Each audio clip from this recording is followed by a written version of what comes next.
Θέλω να σε ρωτήσω κάτι άλλο. Αλλά για να είμαι ειλικρινής, προκειμένου, εγώ δεν θα πω στον άλλο να πάρει ναρκωτικά. Προκειμένου όμως ο κόσμος να μην παίρνει ναρκωτικά, θεωρώ ότι η πιο λογική και εφαρμοσμένα παιδαγωγική μέθοδος είναι να νομιμοποιηθεί.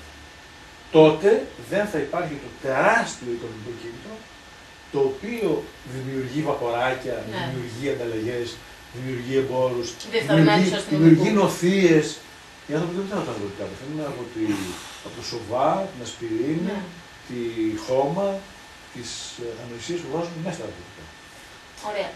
Συγγνώμη λίγο, μια διευκρίνηση πάνω σε αυτό που είπες, αν έχει ο καθένας το δικαίωμα να αυτοκτονήσει.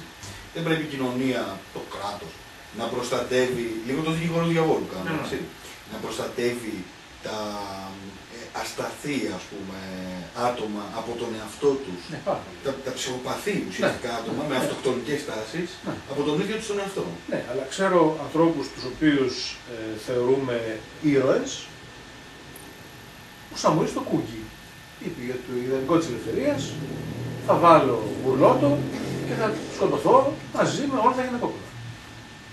Εγκληματίας. Όχι, γιατί για υπέρτερο αγαθό. Ναι, για υπέρτερο αγαθό. Ενώ το πρεζάκι, ας πούμε, το οποίο έχει τάσεις. Το πρεζάκι είναι άρρωστο. Ακριβώς. Πρέπει να πάει στο νοσοκομείο. Δεν έχει καμιά δουλειά στις φυλακές, δεν έχει καμιά δουλειά να το κλωτσάνε, δεν έχει καμιά δουλειά να παίρνουν νοθευμένη ηρωίνη. Οι Ελβετοί, του θεωρούμε και χαζούς όπως εδώ, ψήφισαν να πηγαίνουν στο νοσοκομείο και να την παίρνουν καθαρή. Με γάντια, σύριγγες, κούκλα. Και οι Αμερικάνοι και οι Λοιπόν, τα ναρκωτικά δεν συνιστώ σε κανένα να το παίρνει, αλλά εάν θέλουμε να τα καταπολεμήσουμε, να μην παίρνουν υποχρεωτικά άνθρωποι ναρκωτικά, διότι τεχνητά δημιουργώ στέρηση από χορτάκι και πάρει την ηρωίνη, βλέπει Ολυμπιακοί αγώνες, το λέω να φύγει από τη μέση τα πάρα πολλά λεφτά.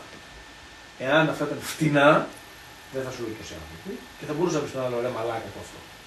Τώρα δεν το λες γιατί πολλά τα λεφτά Άρη. Το Άρη άσε. Είναι τα πολλά. Λοιπόν, όλοι ξέρουμε ότι είσαι δηλωμένος ομοφυλόφιλος. Ναι, έχεις τα δηλώσει, ναι, κατά δήλωσή σου. Θέλω να μου πεις πόσο δύσκολη είναι η ζωή ενός ομοφυλόφιλου που είναι γνωστό, δεν ξέρω εγώ, προτιμήσεις του, στην ελληνική κοινωνία. Η δική μου ζωή του δηλωμένου έχει άλλες δυσκολίες, δεν έχω δούμε αυτές, είναι μια άλλη. Όχι, γενικά θέλω να μου μιλήσεις στην ελληνική κοινωνία. Οι δυσκολίες ενός μέσου και πολύ περισσότερο ενός λαϊκού ομοφυλόφιλου είναι πολλές. Γιατί εγώ πιστεύω ότι περνάμε καλά όμως. Γιατί δεν είσαι ομοφυλόφιλο. Λοιπόν, να σου πω γιατί. Γιατί καταρχήν δεν θέλει η πολιτεία να εξηγήσει στους ανθρώπους μέσα από ένα ελεύθερο μάθημα αγωγής υγείας / σεξουαλική αγωγή, ότι οι άνθρωποι μπορούν να κάνουν αυτό και αυτό και αυτό και αυτό και δεν τρέχει τίποτα. Ένα. Δεύτερο, υπάρχει μια εκκλησία η οποία στην απαρσία της λέει τα αδιανόητα για το σεξ και φυλά στο χέρι στον άνθρωπο που σου λέει ότι πριν παντρευτείς μην κάνεις σεξ, δηλαδή δεν έχω πιο. Ναι. Και υπάρχει και μια δημόσια αρχή, το Εθνικό Συμβούλιο Τηλεόρασης, το οποίο δεν σέβεται τον εαυτό του και δεν έχει βάλει μια τάξη στις προσβολές, τις ύβρις και όλα τα άλλα που αφορούν αυτή τη θεωρία ανθρώπου. Τώρα, οι αδερφοί, ο Πούστης, το Κράξιμο κλπ. Είναι στη μέση διάταξη. Όλα τα πιτσιρίκια μπαίνουν σε αυτό το παιχνίδι και να είσαι και να μην είσαι τακούς, άμα είσαι στεναχωριέσαι κιόλα. Άμα είσαι και λίγο πουστράκι, γνιστός κλπ. Θέλεις να πάρεις την πίπα, σου την πέφτουν κιόλα, σε βρίζουν κιόλα. Υπάρχει γενικά ένας κατατρεγωμός των ανθρώπων που δεν είναι μέσα στην βαρβατήλα.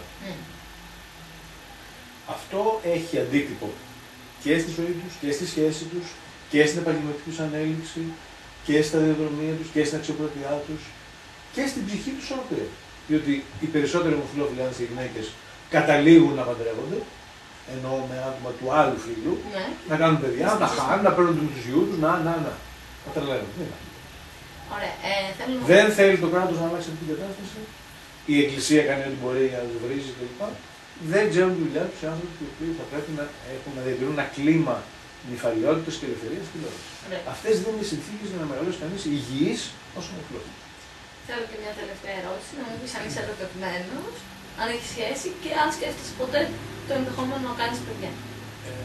Θεωρώ ότι έχω επηρεάσει πολλά παιδιά, δεν έχουν βιολογικά παιδιά, δεν προλαβαίνουν για χάλα. Θα μπορούσα. Θα θέλεις. Όχι βέβαια. Έχω 8 ανιψάκια και keep me busy. Τι είναι το άλλο? Αν είσαι ερωτευμένος. Είμαι ερωτευμένος, έχω μια ανοιχτή σχέση με έναν άνθρωπο και κάνω σεξ και με άλλους. Αυτή ωραία. Ωραία. Λοιπόν, με αυτά τα ωραία θα κλείσω. Ο οποίος συμφωνεί και κάνει το ίδιο. Το καλύτερο και βέβαια, γιατί συνήθως ξέρεις τα γιατί ζευγάρια δεν συμφωνούν. Αν άκουγε τηλεόραση τώρα ότι. Όχι, θεωρώ ότι είναι θέμα συμφωνίας. Αν θέλεις να είσαι πιστός, πρέπει να βρεις ένα πιστό. Αυτό, ναι, ρε παιδί. Αν θες να είσαι πιστός, δεν μπορείς να βρεις ένα λαλαλά. Δύσκολα να ταυτίζεσαι όμως. Όχι, είναι αντρίκιο ή γυναίκιο να είσαι ειλικρινής. Ναι, εάν τα βρεις. Αν θες να είσαι σκορποχώρη, να βρεις σκορποχώρη, να κάνετε πολλά χωριά μαζί. Αυτά. Ωραία. Ευχαριστούμε πάρα πολύ, αγαπητή. Καταρχήν, Γρηγόρη, που ήρθες και μας τίμησες με την παρουσία σου.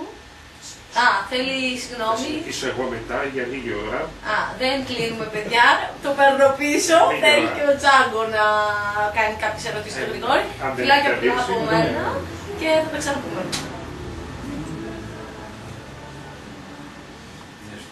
Τι ήθελες τώρα, να κάνεις ερωτήσεις? Σε βλέπω εσένα. Όχι. Το Βαγγέλη το βλέπουν, μπορούν να το δουν. Αυτό είναι το Άγια. Ο αέρας εδώ δεν είναι. Ναι. Άρα βλέπουν αυτό το Ναι, Βαγγέλη τώρα. Τι λέγανε.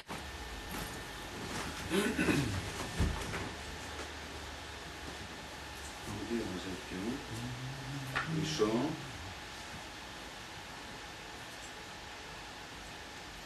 Εντάξει. Καλησπέρα, Γρηγόρη Βαριανάτο. Ξέρεις τι, τώρα καιρού έφυγες από το Πασόκ. Στην ουσία εξαναγκάστηκες μάλλον να φύγεις από το Πασόκ λόγω κάποιων δηλώσεων για τη Μακεδονία που συζητήσαμε στην αρχή. Είναι λίγο δραματικό Ναι. από ό,τι λέγεται. Ναι, λοιπόν. Είναι ενδιαφέρουσα η διατύπωση του πιο σύντομου δελτίου που έχω δει στη ζωή μου και ασχολούμαι με τον τύπο. Διακόπηκε η επαγγελματική μας σχέση. Αυτό έγινε αμοιβαία ή στο ζήτησε ο πρόεδρος του Πασόκ? Όχι, μου το ανακοίνωσε ο γραμματέας του Πασόκ. Ναι. Δεν νομίζω ότι επί της ουσίας έγινε κάτι πολύ σημαντικό. Επειδή είναι γνωστή η πολύχρονη φιλία που έχετε με τον πρόεδρο του Πασόκ, είσαστε ακόμα φίλοι? Δηλαδή, μιλάτε ακόμα? Τι του λέτε δηλαδή, τα γύριζα στο Πασόκ? Όχι, καταρχήν δεν ήμουν ποτέ κανένα τέλος του Πασόκ. Ναι. Ένας άνθρωπος ο οποίος είναι φίλος του Προέδρου του Πασόκ, Ναι. τον εκτιμώ, τον αγαπώ και τον συμβουλεύω. Και μάλιστα το κάνω. Και μάλιστα πόσο θυμάμαι πολύ ήσασταν καιρό. σύμβουλος Από το 85. του Παπαντρέου από τότε που ήταν υπουργός παιδείας, αν θυμάμαι καλά. Νωρίτερα, τότε που ήταν υφυπουργός πολιτισμού, αρμόδιος για θέματα νέας γενιάς, Υπουργός πολιτισμού. από το 85.